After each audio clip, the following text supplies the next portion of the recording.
नमस्कार मित्रांनो, घरोघरी मातीच्या चुली या मालिकेच्या येणाऱ्या काही भागांमध्ये आपल्याला जबरदस्त असा ट्विस्ट पाहायला मिळणार आहे. आता घरावर सत्ता गाजवणाऱ्या ऐश्वर्याला सौमित्र आणि अवंतिका कशा प्रकारे धडा शिकवतील हे आपल्याला या व्हिडिओमध्ये पाहायला मिळणार आहे. त्यासाठी हा व्हिडिओ शेवटपर्यंत नक्की पहा. मित्रांनो, आत्तापर्यंत आपण पाहिलं होतं जानकी आणि ऋषिकेशवर घरातील सर्वांनीच अविश्वास दाखविल्यामुळे जानकी आणि ऋषिकेश घर सोडून निघून गेलेले असतात. तर दुसरीकडे ऐश्वर्याने त्यांचे अकाउंटही बंद केलेले असतात आणि त्यामुळेच आता जानकी आणि ऋषिकेशजवळ पैशांचाही आधार नसतो. आता ओवीला घेऊन कुठे जावं हा प्रश्न जानकी आणि ऋषिकेशच्या समोर असतो. त्या जानकी आणि ऋषिकेशला गुलाबदादा आसरा देण्यासाठी आपल्या घरी घेऊन जातात. तर दुसरीकडे सौमित्र आणि अवंतिकाही घराबाहेर पडलेले असतात.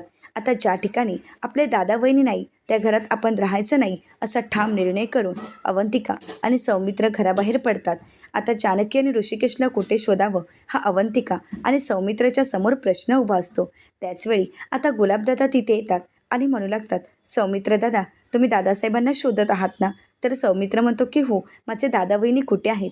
तर आता गुलाबदादा म्हणू लागतात, काळजी करू नका, तुमचे दादा वहिनी माझ्या घरी अगदी सुरक्षित आहेत. तर आता सौमित्र विचारतो, आणि ओवी? तर तीसुद्धा माझ्याच घरी आहे. आणि आता तुम्हाला त्यांना भेटायचं आहे का?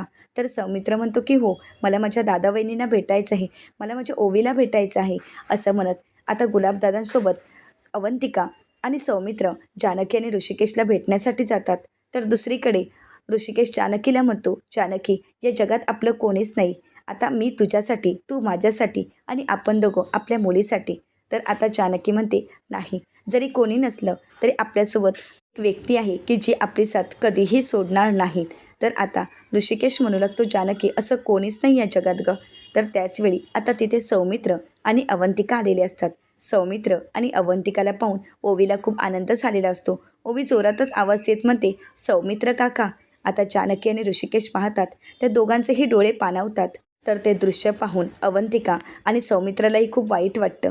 ज्या भावाने आपल्याला सावलीप्रमाणे वाढवलं, ज्या भावाने आपल्यावर जीवापाड प्रेम केलं, तोच भाऊ आज दुसऱ्याच्या दारात दसऱ्यासाठी आला आहे हे पाहून सौमित्रेला खूप वाईट वाटतं. तर ज्या वहिनीने आपला एवढा थाटामाटात गृहप्रवेश केला, ज्या वहिनींनी रणदिवेंची सून म्हणून आपल्या स्वीकार करायला सर्वांनाच भाग पाडलं आणि आपल्याला रणदिवेंची सून असण्याचा मान मिळाला, तीच वहिनी आज दुसऱ्यांच्या घरी राहत आहे हे पाहून अवंतिकालाही खूप वाईट वाटतं.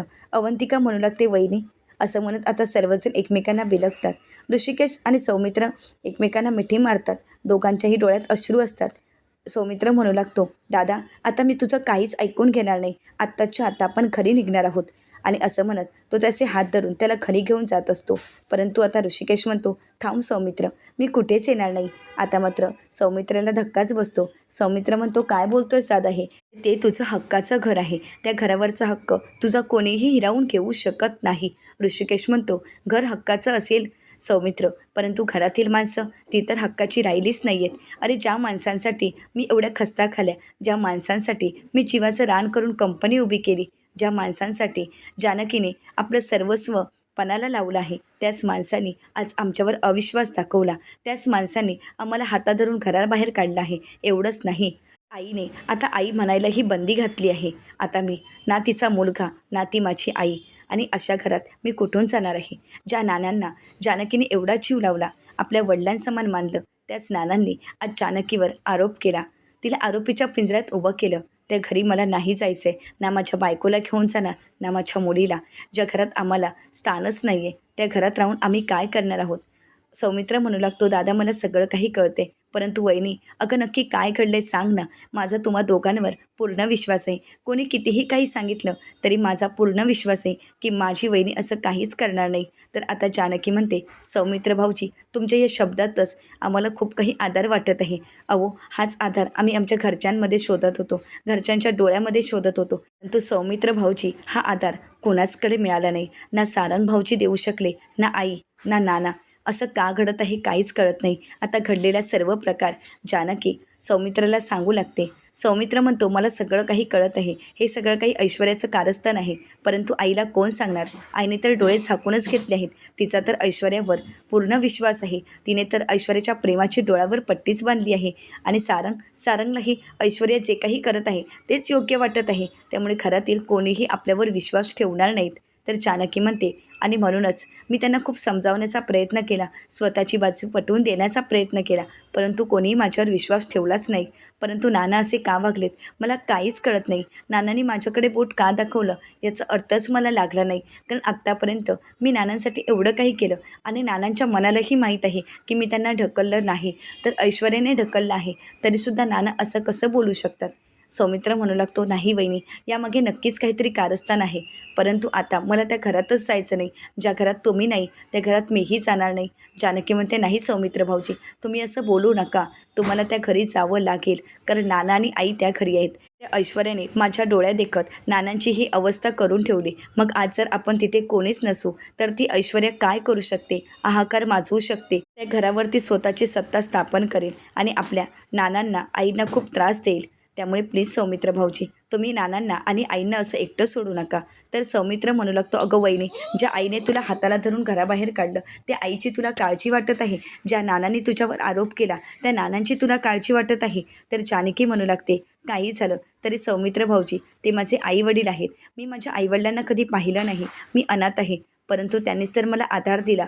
आज रणदिवे घराण्याची सून म्हणून मी जे काही वावरत आहे ते नानांमुळे आणि आईंमुळे, त्यांच्या आशीर्वादांमुळेच. आणि म्हणूनच मला त्यांची काळजी वाटणारच ना, कारण रणदिवे कुटुंब आणि त्या कुटुंबातील माणसं म्हणजे माझा श्वास आहेत.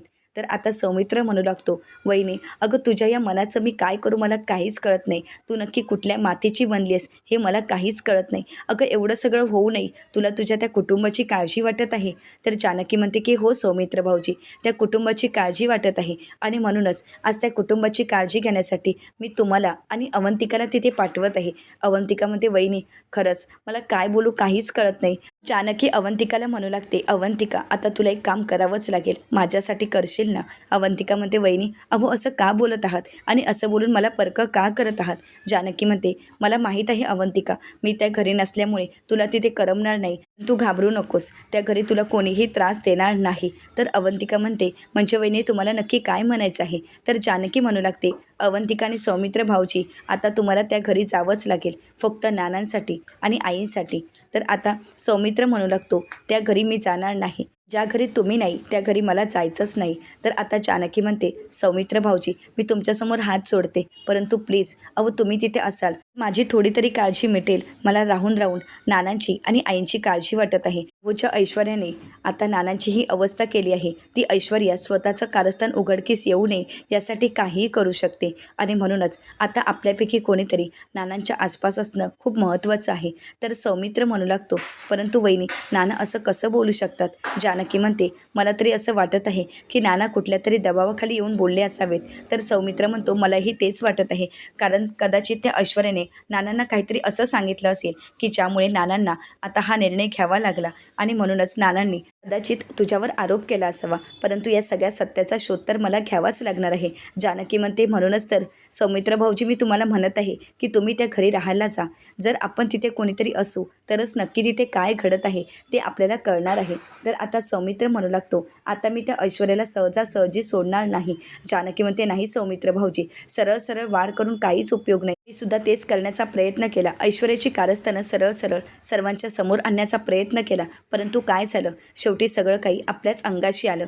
कारण ऐश्वर्या ही साधारण मुलगी नाही, ही खूप पोचलेली मुलगी आहे, एका राजकारण्याची मुलगी आहे आणि त्यामुळे राजकारण कसं करावं हे ऐश्वर्याला चांगलंच माहीत आहे. परंतु सौमित्र भाऊजी, राजकारण ह्यातलं आपल्याला काहीच माहीत नाही. खरं तर ते आपल्या रक्तातच नाही आणि नानांनी आणि आईंनी आपल्यावर असे कधी संस्कारच केले नाही, परंतु ऐश्वर्याच्या जन्मताच तिच्यावर तेच संस्कार झाले आहेत. त्यामुळे आपण कितीही काही प्रयत्न केले तरीसुद्धा ऐश्वर्या कधीही बदलणार नाही आणि तिची काही कारस्थानं कधीही संपणार नाही. तर आता सौमित्र म्हणतो, ती असेल एका राजकारण्याची मुलगी, परंतु मी सुद्धा एक पेशाने वकील आहे. कुठलीही गोष्ट ज्याप्रमाणे डॉक्टरांपासून लपून राहत नाही तशीच वकिलांपासूनही लपवून राहत नाही. या सत्याचा शोध घेणारच, कारण न्यायदेवता न्याय हा करणारच आणि माझा न्यायदेवतेवर पूर्ण विश्वास आहे. मी आणि अवंतिका या सर्व सत्याचा शोध घेणार आहोत आणि तुम्हाला मान सन्मानाने घरी घेऊन जाणार, हा तुम्हा दोघांना आम्ही दिलेला शब्द आहे, असं म्हणत अवंतिका आणि सौमित्र तिथून जायला निघतात. तर आता ऋषिकेश आणि जानकीला म्हणतात, दादा वहिनी तुम्ही काळजी घ्या आणि ओवीची काळजी घ्या, असं म्हणत सौमित्र म्हणतो, वहिनी तू काळजी करू नकोस, सगळं काही ठीक होणार आहे. तर जानकी म्हणू लागते, परंतु सौमित्र भाऊजी तुम्ही आणि अवंतिका तुम्ही स्वतःची काळजी घ्या. ती ऐश्वर्या काहीही करू शकते, कारण आजची नानांची तिने परिस्थिती केली आहे ती पाहता मला घरातील सर्वांचीच खूप काळजी वाटते. आणि अवंतिका तू खास करून काळजी घे. अवंतिका म्हणते, नाही वहिनी आता तुम्ही काळजी करू नका, कारण ती पहिली अवंतिका आता रणदिवेंच्या घरात जात नाही आहे, तर एक नवं रूप घेऊन आज मी रणदिवेंच्या घरामध्ये प्रवेश करणार आहे. कारण ज्या ऐश्वर्याने आपलं घर उद्ध्वस्त करण्याचा प्रयत्न केला, त्याच ऐश्वर्याला तिची खरी जागा काय आहे हे दाखवून देण्यासाठीच आज मी आपल्या रणदिवे कुटुंबामध्ये प्रवेश करणार आहे.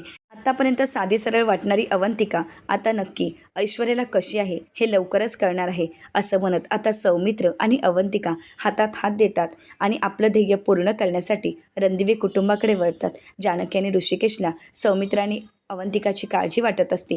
तर आता अवंतिका म्हणू लागते, अगोदर आपल्याला नानांना भेटावं लागेल, नक्की काय घडलं आहे हे जाणून घ्यावंच लागेल आणि त्यानंतरच आपल्याला तसं पाऊल उचलता येईल.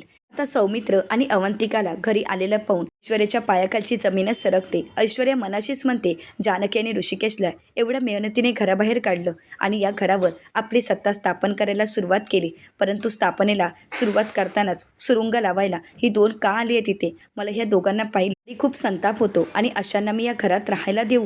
आता काहीतरी करावं लागेल आणि यांनाच घराबाहेर काढावं लागेल. तर आता अवंतिका घरामध्ये प्रवेश करतानाच ऐश्वर्याकडे पाहत मनाशी शपथ घेत म्हणते, ऐश्वर्या तू आमच्या दादा वहिनींना घराबाहेर काढलंयस, परंतु आज हे सौमित्र आणि अवंतिका नाही जर तुझं खरं रूप सर्वांसमोर आणत तुला घराबाहेर काढलं तर नावाची अवंतिका सौमित्र रणदिवे नाही, असं म्हणत आता अवंतिकाने घरामध्ये पहिलं पाऊल टाकलेलं असतं. सुमित्राताईंना मात्र खूप आनंद झालेला असतो. सुमित्राताई म्हणू लागतात, सौमित्र बरं झालं तू आलास. सौमित्र म्हणू लागतो, मी नानांच्या काळजीसाठी आलो. नानांची ती परिस्थिती पाहून मला खूप वाईट वाटत होतं, नानांची काळजी वाटत होती आणि म्हणूनच मी आलोच मी नानांना पाहून, असं म्हणत आता अवंतिका आणि सौमित्र नानांना भेटण्यासाठी जातात.